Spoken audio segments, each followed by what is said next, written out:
Décerné pour la première fois en 2002, le prix Lachance-Morin est une célébration du paritarisme où les parties syndicales et patronales progressent ensemble vers des objectifs communs de prévention. Le prix Lachance-Morin vise à souligner les efforts et les investissements réalisés afin de rendre le milieu de travail le plus sécuritaire possible. Les entreprises en lice pour le prix Lachance-Morin 2016 sont Produits métalliques PMI. L'entreprise de Rimouski, spécialisée dans la conception, la fabrication et l'installation de structures d'acier, compte 50 personnes à son emploi. Produits métalliques PMI se démarque par son souci de maintenir des standards élevés en santé et en sécurité du travail et une culture de prévention qui valorise la sécurité et le bien-être de ses employés. GSI Électronique. Située à Saint-Hubert, l'entreprise compte 116 personnes dédiées au développement et à la fabrication de contrôles électroniques.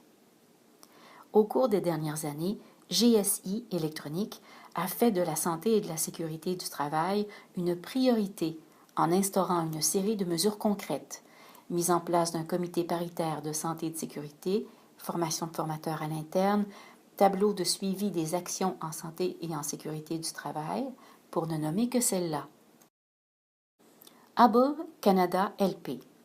Située à Montréal-Nord, l'entreprise spécialisée dans la fabrication de boîtes métalliques pour l'électricité compte une centaine de personnes à son emploi. Chez Hubbell Canada LP, la prise en charge et l'importance accordée à la santé et à la sécurité des travailleurs est inspirante, car elle est présente dans tous les aspects de l'entreprise, sans exception. Le récipiendaire du prix Lachance-Morin 2016 est Hubbell Canada LP. Voici pourquoi. Ce que j'ai voulu faire avec l'entreprise ici, c'est de créer l'usine de Montréal, un centre d'excellence mondiale. Il faut comprendre qu'on est dans une grande famille multinationale et puis toutes les choses sont déplaçables à travers le monde.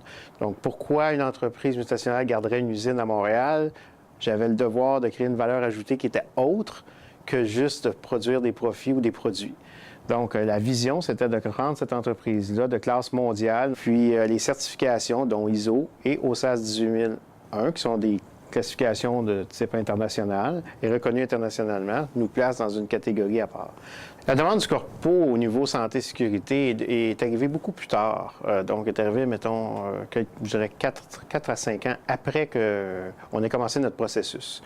Donc, on était en avance sur la corporation. Ça fait toujours partie de ce que je dis. Si on veut être le leader à travers une grande famille, il faut se distinguer. Donc, on essaie toujours d'être un pas en avant sur l'ensemble de nos confrères. On fait la même chose en développement de produits, on fait la même chose en développement d'équipements. On est toujours presque les premiers ou les premiers à toujours introduire les nouvelles technologies ou des choses comme ça. Ça fait partie de notre signature, on va dire, à Montréal. Et le manager qu'on a, il s'est donné comme mandat d'éliminer tout risque d'accident à son milieu de travail. Donc chaque année, il vient avec des idées pour améliorer la santé et la sécurité. Donc ça évolue. C'est pourquoi M. Lamarre s'est lancé dans cette aventure. C'était surtout pour le bien-être des employés. Parce qu'on le sait, les gens qui sont heureux au travail, ils ne manquent pas de leur travail, ils ne s'absentent pas, ils sont plus productifs. Et également, moi, en tant que gestionnaire, j'ai moins de travail présentement. Tout le monde participe en santé et sécurité, tout le monde a des idées. Moi, j'en reviens pas les idées qu'on a ici. C'est... Quand on fait des caucus, là, ah, mais l'autre, oui, ça, oui, ça. Fait qu'on a tout le temps des idées ensemble, puis ça regroupe tout. Puis là, ça fait, waouh, on avance. Il ne faut jamais se dire qu'il y a quelque chose d'acquis. En santé et sécurité, compte tenu que c'est un mariage entre technologie et comportement humain, c'est ça qui fait la différence en santé et sécurité, c'est ce mariage-là. On ne peut jamais baisser la garde. Il faut toujours avoir toujours la question de dire est-ce qu'on a couvert les aspects santé et sécurité? On doit faire l'analyse de risque. pour pouvoir être certain qu'on n'a pas escamoté quelque chose d'important. Pourquoi c'est accepté qu'on frappe des choses avec un chariot élévateur, c'est pas accepté avec une voiture? À partir de cette réflexion-là, j'ai dit, ah non, ça va changer ça. Fait que j'ai dit ici, à partir de maintenant, les chariots élévateurs vont être peinturés comme neufs tout le temps. Puis dès qu'il y a une scratch dessus, il va falloir qu'elle soit justifiée. Ils ont naturellement ralenti de vitesse pour ne pas graffiner. Puis ça m'a coûté 0 $. Puis disons qu'on accroche, là, on dit on va faire un rapport, mais ça ne joue pas contre nous autres, là. Ça ne joue pas contre un chauffeur, là. Je trouve que c'est pour la sécurité du monde, hein? Notre sécurité à nous autres. Hein? Pour la sécurité à tout le monde, hein? C'est bon. Moi, je trouve ça super bon, oui. Je n'ai rien contre ça. On a des mécanismes en place pour tenir compte des quasi, des situations à risque identifiées, des suggestions d'employés. Tout ça est tout incorporé dans une base de données, puis chaque chose qui est soulevée est tout de suite capturée pour que soit le comité de santé et sécurité en passe en revue, soit l'ingénierie le passe en revue, ou soit le comité de direction le passe en revue, ou l'équipe de production. Donc, il n'y a jamais rien qui est soulevé, qui est laissé dans un casier ou quelque chose comme ça. C'est automatiquement, il va y avoir une réponse par rapport à un élément soulevé.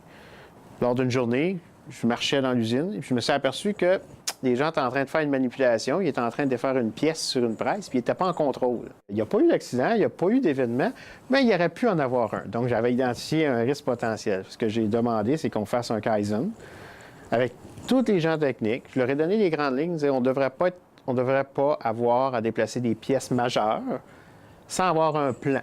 Je les ai mis tous ensemble, puis ils ont développé ce qu'on appelle, nous, ici, notre permis de manœuvre. Mais si on a un objet qui est soit très lourd, qui a une forme irrégulière, qui est très gros ou qui peut poser un problème à déplacer, on remplit le document. Ce document-là, il y a à peu près une quinzaine de pages.